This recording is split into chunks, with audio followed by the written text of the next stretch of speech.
Minasan, konnichiwa. Hari ini kita akan belajar dari buku Mina no Nihongo, yaitu bab 29. Check this out! Oh iya, ingat belajar kosakata dulu ya. Kalian bisa belajar mandiri di buku terjemahan dan keterangan tata bahasa halaman 22 dan 23. Sedangkan daftar kata kerja transitif dan intransitif juga Anda bisa baca di buku tersebut halaman 163 sampai 164. Materi selanjutnya akan menyinggung tentang kata kerja intransitif. Karena itu, ayo kita bandingkan dulu antara kata kerja intransitif jidoshi dengan transitif atau tadoshi. Jidoshi itu tidak memerlukan objek. Partikel yang digunakan adalah ga dan terjadi dengan sendirinya.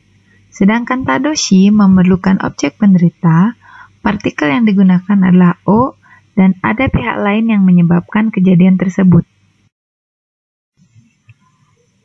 Kita akan simak dua Japanese flashcard yang mengenai jidoshi dan tadoshi. Di contoh pertama, tamago ga waremasu. Berarti telurnya pecah. Sedangkan pembandingnya adalah tamago warimasu, memecahkan telur. Contoh kedua adalah kamera ga kowaremasu. Kameranya rusak. Kamera o kowashimasu. Merusakkan kamera. Nah, dari tadi Anda bisa lihat bedanya jidoshi tadoshi ya. Menurut beberapa sumber, bedanya pada tanggung jawab. Kalau tadoshi itu ada orang yang bertanggung jawab, ada pihak yang bertanggung jawab atas kejadian tersebut. Oke, kita akan ke materi pertama. Kata kerja bentuk teimasu. Nah, kata kerja ini menunjukkan keadaan yang masih berlangsung sebagai akibat dari suatu perbuatan atau aksi yang telah selesai. Materi 1A, kata benda tambah partikel ga tambah kata kerja bentuk teimasu. Ini digunakan saat pembicara melukiskan keadaan yang berlangsung di hadapannya. Kata kerja yang digunakan adalah kata kerja intransitif. Intransitif yang mana ayo? Jidoshi apa tadoshi? Intransitif itu jidoshi. Berarti dia tidak memerlukan objek. Bentuk kalimat ini banyak digunakan untuk menunjukkan perbuatan atau aksi yang terjadi dengan cepat dan langsung selesai. Oke, contohnya adalah Mado ga wareteimasu, jendelanya pecah. Denki ga suiteimasu, lampunya menyala. Pada waktu menyatakan keadaan yang terjadi di waktu lampau, kita gunakan teimashita ya. Kesa wa michi ga kondeimashita. Untuk latihan pola kalimat yang tadi kita sudah pelajari, kita bisa lihat di Renshyubi halaman 29 nomor 1 dan 2. Pola kalimat 1B. Kata benda tambah wa tambah teimasu. Nah, untuk menunjukkan pokok perbuatan, terutama aksi yang menjadi topik, partikel ga yang tadi kita ganti dengan wa. Kemudian, pembicara umumnya juga sering menggunakan kata petunjuk seperti kono, sono, ano. Ini untuk menunjukkan, menegaskan yang lebih jelas, yang mana sih yang menjadi topik pembicaraan. Contohnya, kono isu wa kowareteimasu. Kursi ini rusak. Kita lihat bahwa di sini partikel wa menegaskan yang rusak itu kursi yang ini loh, bukan kursi yang lain. Kita bisa lihat juga di contoh 2 dan 3, sono sara wa yogoreteimasu. Piring yang itu kotor. Ano kabang wa yabureteimasu. Tas yang itu robek. Untuk latihan pola kalimat tadi, kita bisa lihat Renshyubi halaman 29 nomor 3. Oke, lanjut. Kita ke pola kalimat kedua. kata kerja bentuk te shimaimasu dan te shimaimashita. 2a. Te shimaimashita menyatakan penekanan pada suatu perbuatan atau kejadian yang telah selesai. Ini sering menggunakan adverbial mo dan zenbu. Contohnya, shukudai wa mo yatte shimaimashita. Pekerjaan rumahnya sudah selesai dikerjakan. Yusu wa zenbu nonde shimaimashita. Jusnya sudah dihabiskan semua. 2b.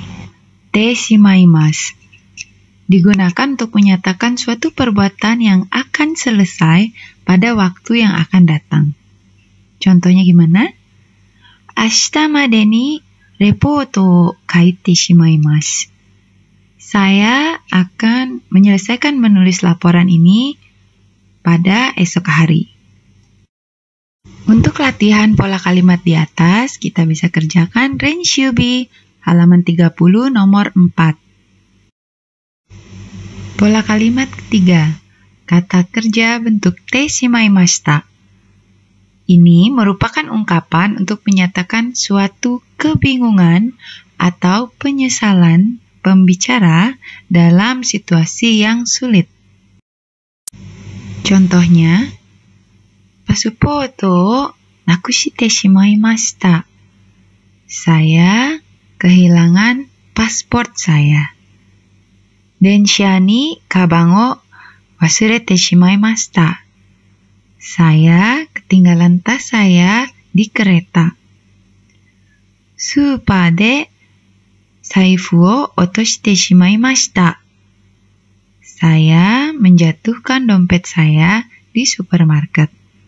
Kita bisa lihat di 3 kalimat ini bahwa semuanya menunjukkan penyesalan pembicara. Untuk latihan pola kalimat tadi, kita bisa kerjakan Renshubi halaman 30, nomor 5, 6, dan 7. Oke, saatnya games. Games ini saya rancang untuk pembelajaran daring. Yang Anda lakukan adalah memotret keadaan benda di sekitar Anda.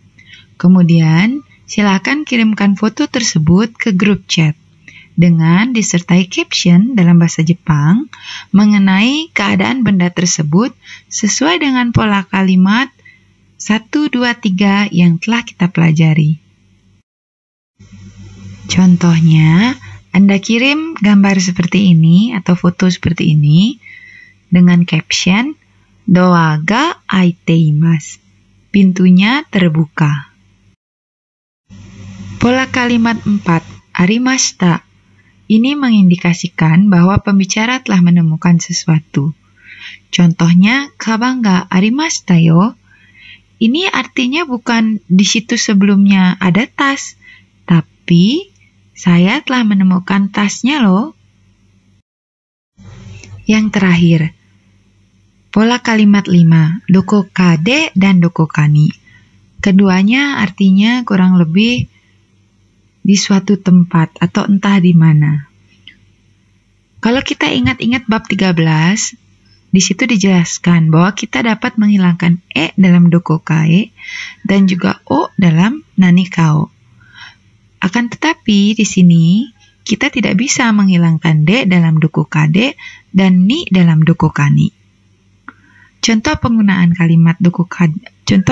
kalimat yang ada dokokade dan dokokani-nya adalah dokokade saifu o nakushite shimaimashita. Entah di mana saya kehilangan dompet saya. Dokokani denwa ga arimasen ka? Apakah di sekitar sini ada telepon? Minasan, mo wakarimashita ka? Jitsumon ga arimasu ka?